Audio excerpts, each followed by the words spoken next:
Jangan lupa like, komen, dan subscribe channel YouTube TVRI Bengkulu dan nyalakan lonceng notifikasinya.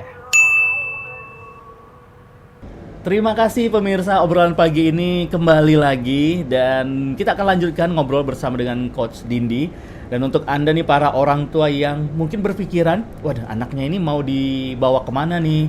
Apakah ke olahraga atau juga ke akademik? Nah, kalau ingin mengajak anak Anda untuk menjadi seorang atlet olahraga khususnya di bidang renang, sudah ada Coach Dindi di sini ya. Untuk Coach Dindi, sebelum kita lanjut lagi nih obrolan, mungkin juga para orang tua nih yang lagi nonton kita pagi hari ini bertanya nih, gimana nih caranya kalau mau kursuskan anaknya atau privat anaknya ke Coach Dindi, bisa hubunginnya kemana? Bisa hubungi nanti ke nomor saya. Nanti ada form yang saya isi untuk asesmen kebutuhan apa anak tersebut. Nah, kemudian udah bisa langsung memilih kolam dengan lokasi terdekat. Nah, cocokin jadwal, udah bisa mulai latihan. Oke, benar-benar. Atau juga di sosial medianya Coach, ini bisa ada yang nge-DM mungkin. Kalau bisa di Dindi Permatasari Instagram atau di Instagramnya Tirta Rafflesia saya. Oke, jadi bisa langsung DM juga ke sana. Oke, nah Coach, kita balik lagi ke perjalanan karir Coach Dindi sebelum akhirnya menjadi seorang coach nih atau pelatih.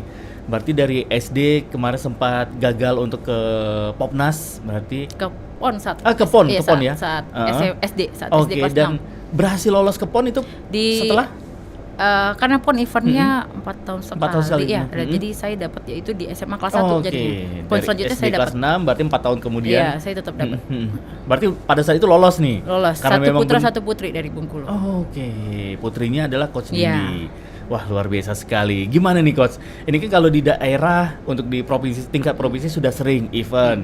Terus juga mungkin di area Sumatera atau Sumbaksel juga sering juga Coach ya. Nah, begitu nasional nih ketemu dengan teman-teman dari provinsi lain se-Indonesia. Gimana nih rasanya nih?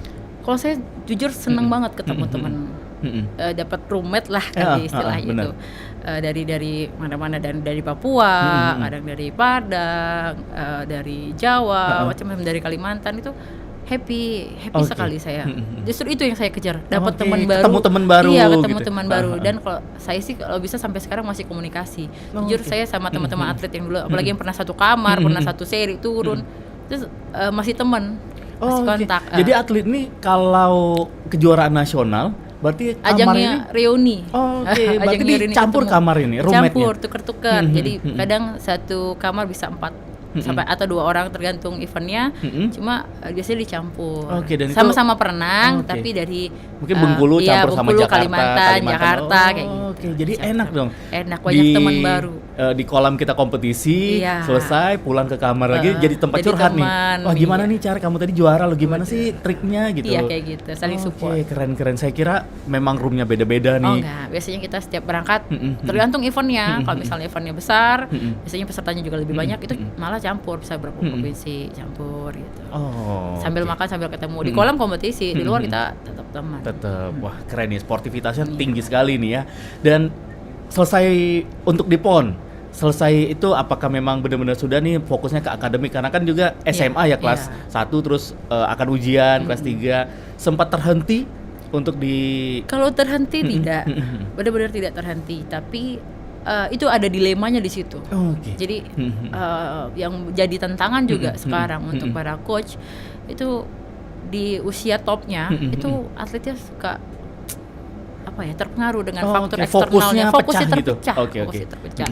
Ya biasa kalau udah di saat usia SMA kayak gitu biasanya mau ngejar akademik, mau kuliah, mau jadi apa kayak gini apa.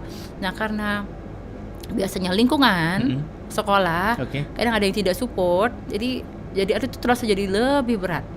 Jadi dari pihak sekolahnya nyarankan jangan dulu dong. Jadi dulu saya cerita di Niwes. Saat 2007 ya saya ikut PON itu 2008 itu saya SMA. Saya pernah diusir sama guru. Diusir sama guru karena dulu saya TC, jadi latihan yang pagi sore berat, latihannya sampai ribuan kilo dalam berenang. Itu sampai sekolah kan ada dispensasi memang boleh telat. Kita selesai latihan jam 8. Jam 9 masuk itu pelajaran kimia saya diusir. Saya nggak ngerti apa-apa, saya nggak tahu itu dalam kimia apa tabel periodik apa gitu. Saya nggak ngerti apa-apa. Dibilang, ibu mau ngasih nilai kamu apa? Belajar dulu dari luar katanya. Wah, diusir.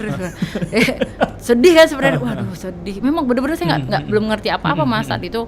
Baru masuk juga di pelajaran itu. Jadi saya lapor tuh ke guru olahraga dan wali kelas saya. Saya tunjukin surat dispensasi. Ini kok saya diusir gini-gini, nggak bisa ada keringanan. Saya bukannya nggak bisa, kan. Saya karena waktunya kurang. Saya pagi-pagi harus latihan dulu. Saya jam 5 subuh sudah bangun. Rambut saya masih basah ke kolam Mas. Cuma kadang-kadang jam 9-10 karena capek kan. Bener. Udah mulai capek-capek, belum Berarti ngantuk. dari latihan langsung ke sekolah. Iya, latihan langsung sekolah. Kita kalau saya SMA itu nggak pernah ganti baju di rumah kayak anak cewek biasa nggak. Bener. Dandan di rumah. Nggak pernah. Jadi saya isinya tas renang sama tas sekolah udah dibawa sekalian. Satu paket. Satu paket. Nah, nanti tas renangnya dibawa orang tua, sayanya ke sekolah. Rambut pasti basah terus setiap pagi. Setiap pagi karena saya dari subuh sudah latihan. Oke. Itu ya dilemanya ya bagi para atlet muda. Atlet muda di usia sekarang itu ya memang sedang asik-asiknya kan main kalau kayak gitu. Benar, teman lagi bestie-bestinya gitu. Benar. Itu kalau nggak disupport dengan lingkungan yang baik, dengan orang tua dan sekitarnya, nah itu bisa juga lengah. Itu bisa jadi faktor untuk konsentrasinya terpecah dari atlet. Yang seharusnya juga bisa berprestasi menjadi seorang atlet, akhirnya gara-gara itu tadi ada faktor-faktor yang tidak mendukung. Nah, jadi kalau misalnya kalau bisa jadi atlet itu satu circle lah sama atlet. Ya, tapi kalau sekarang sudah ada kan sekolah SMA olahraga, benar, sekolah olahraga ya. Tapi masih kurang tuh peminatnya. Ini Ada harus, tapi belum banyak. Benar-benar mungkin belum banyak juga yang tahu gitu ada sekolah itu gitu ya. Jadi setelah tamat sekolah, nah mulai dari Coach Dindi ini menjadi seorang pelatih nih Coach. Saya di 2011 saat itu. Nah, itu pas masuk kuliah. Jadi saya agak melenceng nih emang. Jadi kuliahnya saya ambilnya akuntansi. Kuliah akuntansi? Iya. Karena nilai akademik saat itu nggak jelek-jelek banget kan. Maksudnya coba deh ini bisa. Waktu terjun, aduh enakan di air ini bener nggak bisa, ini harus kembali ke air. Akuntansi ngitung. Iya, apa yang mau dihitung di dalam air, jadi kayak, aduh udah.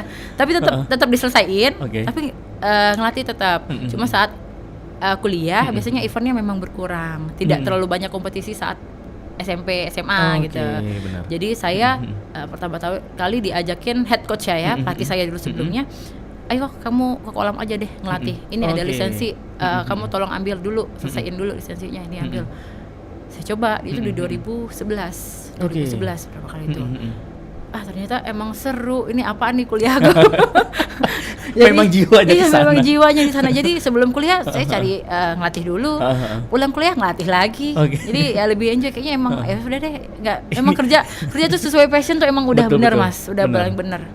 Karena di satu sisi kita mencintai dunia kita itu. mencintai, kita harus mencintai dulu. Kalau tidak mencintai kayak kerasa berat. Kalau udah ini saya enak aja. Saya nggak masalah pagi sore tetap berenang. Karena udah biasa kan dari dulu. Betul ya, dari subuh malah. Iya, dari subuh malah. Jadi kayak nggak sakit, nggak masuk angin. Enggak. Alhamdulillahnya sehat. Karena di satu sisi juga hobi, terus juga kepuasan batin juga begitu anak didik kita berprestasi atau juga orang yang tidak bisa berenang akhirnya bisa berenang. Gitu. Itu kayak ada gregetnya sendiri. Saya sebagai pelatih itu puasnya di situ. Bisa lihat anak-anak yang dari belum bisa jadi bisa, lihat anak-anak yang belum prestasi tiba-tiba jadi juara, latihan terus itu. Wah, puasnya, bahagianya tuh di sana. Lanjut lagi bahagianya seperti apa nih Coach? Kita tahan lagi kebahagiaan kita. Kita buat pemirsa Opini penasaran nih. Ada cerita apa lagi dari Coach Dindi, dan pasti jangan kemana-mana, setelah yang satu ini kami berdua akan kembali lagi.